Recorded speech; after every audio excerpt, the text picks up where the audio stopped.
নমস্কাৰ বন্ধুসকল, স্বাগতম জনাইছোঁ মোৰ ইউটিউব চেনেললৈ। মই বৰ্তমান আছোঁ উপস্থিত খোৱাং চাৰিআলিৰ আমাৰ বাবাদাৰ দোকানত।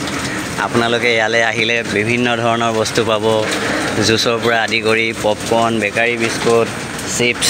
তাৰপিছত আজি তেওঁ নতুন বস্তু এটা ৰাখিছে, এয়া দেখিছে আপোনালোকে আলমণ্ড, কাজু, পাঁচ মেৱা ইত্যাদি। এইবিলাক আপোনালোকে খাব, স্বাস্থ্যৰ কাৰণে ভাল। আহিলে সোমাব, এইজন বৰ ধুনীয়া লগা ব্যক্তিজন বহি থাকে। এয়া কি ধুনীয়া হাঁহি মাৰিছে আপোনালোকে দেখিছে।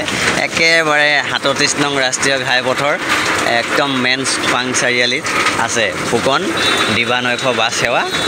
আপোনালোকে পাব গুৱাহাটী, নলবাৰী, বৰপেটা য'তেই নাযায় আপোনালোকে ইয়াত টিকেট পাব, সংগ্ৰহ কৰিব আৰু আহিলে পাণ এখন খাব। ডিব্ৰুগড়, শিৱসাগৰত যি পাণ পোৱা যায় খোৱাং চাৰিআলিত সেই পাণ পোৱা যায় আৰু আপোনালোকে খাব, লৈ যাব। আৰু গৰম দিনত সোমালে আপোনালোকে এইবিলাক পাব, কিমান ভেৰাইটি আছে দেখিছে। গতিকে মই বহুদিন হ'ল ভিডিঅ' বনোৱা নহয়, সেইবাবে ভাবিলোঁ আজি কিনো কৰোঁ, বৰষুণ দি আছে তাকে এটা ভিডিঅ' আপলোড কৰোঁ বুলি। যদি ভিডিঅ'টো চাই ভাল লাগিলে আপোনালোকে লাইক এটা কৰি দিব, কমেণ্ট এটা কৰি দিব আৰু চেনেলটো ছাবস্ক্ৰাইব কৰি ল'ব। ধন্যবাদ।